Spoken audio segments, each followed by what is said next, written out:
Seigneur soit avec vous.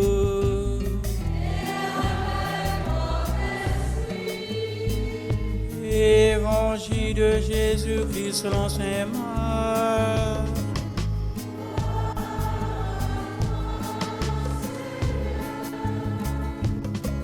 Si le Seigneur revenait, il aurait des larmes aux yeux en regardant ses enfants sans enfance à travers le monde, seuls dans la rue, enfants de la rue. Oui, peut-être ces réalités peuvent vous paraître lointaines, mais dans notre chère Afrique, pourtant, à des grandes potentialités, il est triste de constater que dans des pays comme les nôtres, j'aime bien parler de mon pays d'origine, la République démocratique du Congo, qu'on appelle le scandale géologique, où l'on trouve des minéraux qu'on ne trouve nulle part ailleurs.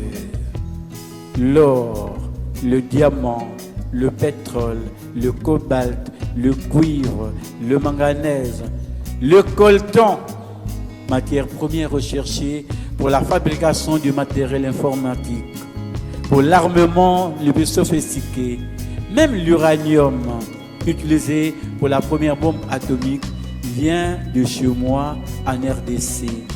Potentiellement très riche, malheureusement, ce pays regorge une population misérablement misérable. Excusez la tautologie. Paradoxe d'un peuple, paradoxe d'un pays, paradoxe des peuples, paradoxe des continents, où, à côté des gens honteusement riches, il y a des gens honteusement pauvres, où les poubelles des uns sont des supermarchés des autres. Paradoxe des pays, paradoxe des peuples, où réellement, dans une même cité, dans une même ville, des gens habitent des immeubles, des résidences, pour ne pas parler d'immeubles, où à l'intérieur de la résidence, il y a moins 100 voitures, 200 voitures. Mais à côté, une maison en planche, trouée, percée partout. Et quand l'homme habitant la résidence va déverser sa poubelle, la personne qui vit dans la petite maison en planche va se servir dans la poubelle comme supermarché. Drame d'un continent, drame des pays, drame des peuples. Si je le dis, ce n'est pas pour prendre en pitié ces différents peuples, mais c'est pour qu'on prie.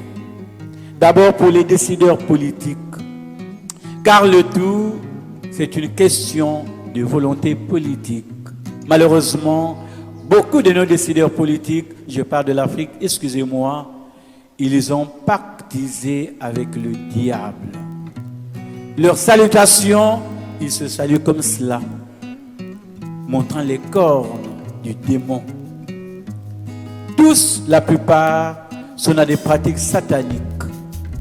Tous, pour la plupart, appartiennent à des loges, mais pas les loges comme on les voit en Occident, voire ici.